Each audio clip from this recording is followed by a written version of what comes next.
Good morning, students. In previous lecture, we completed the definitions of all the chapters. Now we are going to start the one sentence answers of this chapter. First one is, what is necessary to provide food to a large population? क्या necessary है कि large population को food provide हो जाए? Regular production, proper management and distribution of food. Regular production, proper management and distribution of food is necessary to provide to a large population. ये necessary है कि large population को food provide हो जाए. Production चाहिए, proper management चाहिए, proper distribution चाहिए. It is necessary to provide to a large population. Next, in which class are plants classified on the basis of a season? कौन से basis, season के basis पर plants को कैसे classified करा हुआ है?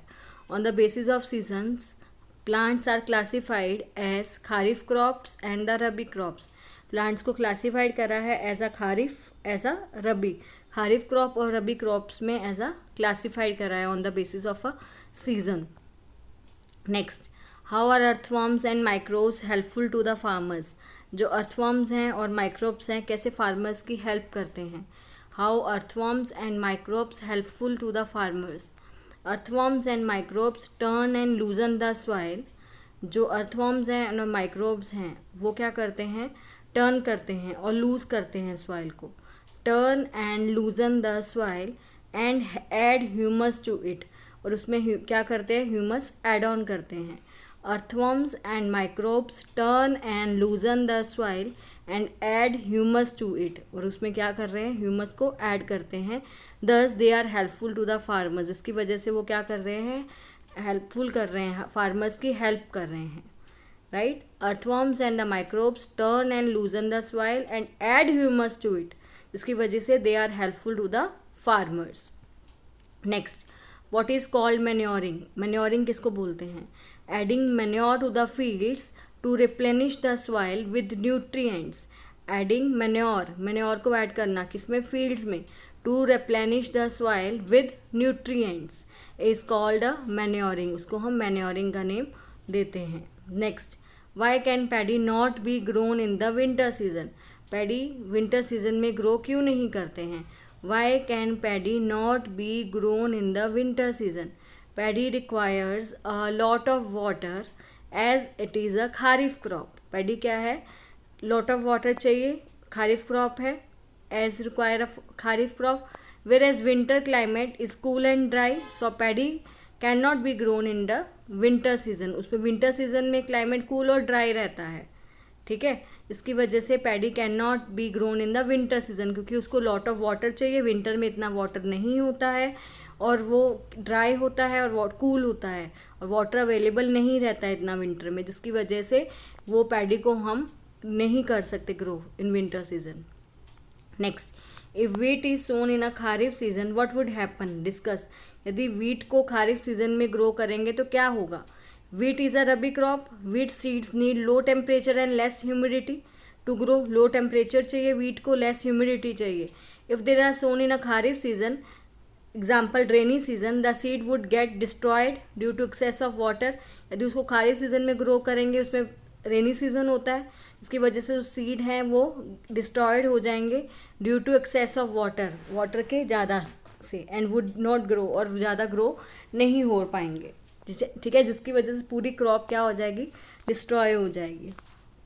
Next, explain how the soil gets affected by the continuous plantation of crops in a field. Answer, plantation of crops in a field continuously can make the soil infertile as plants absorb mineral nutrients. The nutrients content the soil go on decreasing. जो कह रहा है plantation of crops in a field continuously करेंगे तो उसकी जो soil की fertility है वो डिक्रीज हो जाएगी, क्योंकि वही क्रॉप सारे मिनरल्स बार बार ले लेगी, जिसकी वजह से जो सॉइल के जो न्यूट्रिएंट्स है वो क्या हो जाएंगे? डिक्रीज हो जाएंगे. क्लियर? यहाँ के फर्स्ट चैप्टर के कंप्लीट हो गए हैं one sentence answers. Now start the second chapter. Next chapter. Next, first question is, what are called the man made fibres? Man made fibres को क्या बोलते हैं? Synthetic fibres are called man made fibres. जो synthetic fibres होते हैं उनको ही क्या बोलते हैं? are called man-made fibers. Next, what is polymer? Polymer क्या है? Well, a large number of small units combine to form a single large unit. When a large numbers of small unit combine to form single large unit, then the large unit is called a polymer. उसको polymer का name दिया जाता है. When a large number of small units combine to form a single large unit, single large unit बनाना है तो single large unit is called a polymer. उसका polymer का name देते हैं. Next, give 4 examples of a synthetic fibers. Rayon, nylon, terylene, acrylic are the synthetic fibers. ये सब क्या है? These are the synthetic fibers. Next, how is rayon obtained? rayon कहाँ से obtain करते हैं?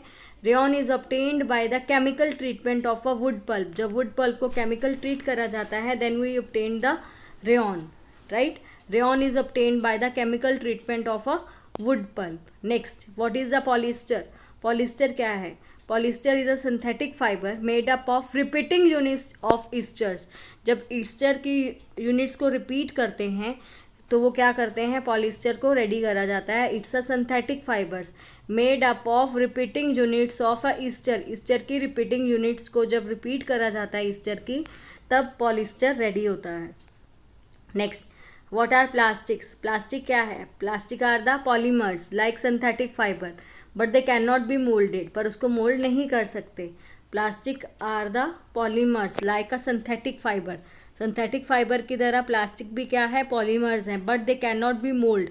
उसको हम मोल्ड नहीं कर सकते हैं. Next, why are plastic non eco friendly? जो प्लास्टिक हैं वो नॉन इको फ्रेंडली क्यों हैं? Plastics are non biodegradable and take several years to decay so they are not eco friendly. Non biodegradable है, सेवरल ईयर्स लेते हैं decay करने में, so they are not eco friendly. So plastic are not eco friendly क्योंकि उनको वो main reason ही यही है कि वो नॉन बायोडिग्रेडेबल हैं. डिके होने में उनको सेवरल ईयर्स लग देते हैं, इसी वजह से they are not a eco friendly. वो इको फ्रेंडली नहीं है. Clear? Now start the 1 sentence answer of next chapter. देखिए, give the name of 4 non metals which are in solid form. 4 non metals बताने हैं which are in solid form. Carbon, sulfur, phosphorus, iodine are a solid non-metals. ये क्या है? solid non-metals हैं. Carbon, sulfur, phosphorus, iodine are a solid non-metals. Next, give the name of 4 non-metals which are in gaseous form. अब non-metals ऐसे हैं जो gaseous, पहले solid form में थे, ठीक है. अब non-metals जो those are in gaseous form. Oxygen, hydrogen, nitrogen and chlorine are in a gaseous form. Okay. Next, what is malleability? Malleability क्या है? The property of metal by which they can be beaten into thin sheets. Metal की property जो इसको beaten कर देते हैं into thin sheets is called a malleability. उसको malleability का नेम दिया जाता है. Next, give 2 norms of metals which are use to make thin sheets. ऐसे 2 मेटल्स के नेम बताने हैं. Those are use to make a thin sheets, जिसमें थिन शीट्स को बनाने में जिसका हम यूज़ करते हैं. Silver and the gold. Silver and the golds are the 2 metals which are use to make thin sheets. जो सिल्वर है और जो गोल्ड है ऐसे 2 मेटल्स हैं जिसका हम यूज़ करते हैं थिन शीट्स को बनाने में. Next, what is found due to the corrosion of copper vessel. Copper vessel जब करोजन हो जाता है उसमें क्या फाउंड होता है? A dull green coating. A dull green coating is found on copper vessel due to corrosion. जब a dull green coating आ जाती है कॉपर वेसल पर जब वो करोजन हो जाता है, right. Next one is which chemical is a dull green coating over copper vessel. Which chemical is a dull green coating. कौन सा केमिकल होता है? A dull green coating over copper vessel is a mixture of copper hydroxide and a copper carbonate. अब उसमें जो chemical कौन सा होगा? वो जो डल ग्रीन कोटिंग है उसमें कौन सा केमिकल अवेलेबल है? Copper hydroxide and copper carbonate. ठीक है. जब वो करोजन हो जाता है डल ग्रीन कोटिंग आ जाती है और जो डल ग्रीन कोटिंग में केमिकल कौन सा है? Copper hydroxide and copper carbonate. Next, what is formed when sulphur dioxide is dissolve in water. क्या फॉर्म होता है जब सल्फर डाइऑक्साइड वाटर में डिसॉल्व करते हैं? Sulphurous acid. Sulphurous acid is formed when sulphur dioxide is dissolve in a water, right. Next, what is the nature of metallic oxide? Generally metallic oxides are a basic, जो metallic oxides होते हैं उनकी nature generally basic होती है. Water sulphur dioxide को water में dissolve करते हैं तो सल्फ्यूरियस एसिड बन जाता है. ठीक है, तो यहाँ पे मैंने फर्स्ट चैप्टर का करा, थर्ड चैप्टर करा synthetic fibre and plastic, fourth chapter करा metal and non metal. Now start the next chapter, coal and petroleum. इस वीडियो में 4 चैप्टर्स को कवर अप करेंगे, हाफ करा है. आज 4 चैप्टर्स कवर अप करे हैं, next day 4 chapters cover up करेंगे. उसके बाद जो इसकी वर्कशीट सेंड करूँगी वही आपको अपनी नोटबुक में, डिवीजन नोटबुक में राइट डाउन करनी है. क्लियर? देखिए, 1 sentence answers for chapter number 5. From which are natural sources like coal and petroleum formed? Natural resources like coal and petroleum are formed from the dead remains of living organism. जो living organism मर जाते हैं उससे ये सब बनता है. Right? What is carbonization? The slow process of conversion of. ये slow process है, कन्वर्जन है किसका? Dead vegetation into coal. जब डेड वेजिटेशन जो होता है वो कोल में कन्वर्ट हो रहा है, वो क्या है? उस प्रोसेस को कार्बोनाइजेशन का प्रोसेस बोलते हैं. Next, what are the substances produced from a coal? Coal से कौन कौन से सब्सटेंसेस प्रोड्यूस होते हैं? कोक है, कोल टार है, कोल गैस है. These are produced from the coal. Next, what is the use of coal gas? Coal gas का कहाँ यूज़ करते हैं? Coal gas is use as a fuel in many industries. Coal gas का use as a fuel बहुत सारी industries में use करा जाता है. What are the petrochemicals? Those chemicals which are obtained from the petroleum and the natural gas. Petroleum और natural gas से जो केमिकल्स बनते हैं, ऑब्टेन होते हैं, वो क्या है? It's a petrochemicals. Right? What is PCR short form? PCR की शॉर्ट फॉर्म क्या है? Petroleum conversion research association. These are the short form of a PCRA, petroleum conversion research association. Clear? तो यहाँ पे 4 चैप्टर्स के कवर अप करे हैं. ये आपको जो रिवीजन वर्कशीट सेंड करूँगी वही आपको अपनी रिवीजन नोटबुक में लिखने हैं. लर्न सारे करने हैं, पर जो सेंड करूँगी वही अपनी रिवीजन नोटबुक में राइट करने हैं. ओके, तो आज का हमारा इतना ही है. नेक्स्ट हम नेक्स्ट वीडियो में डिस्कस करेंगे.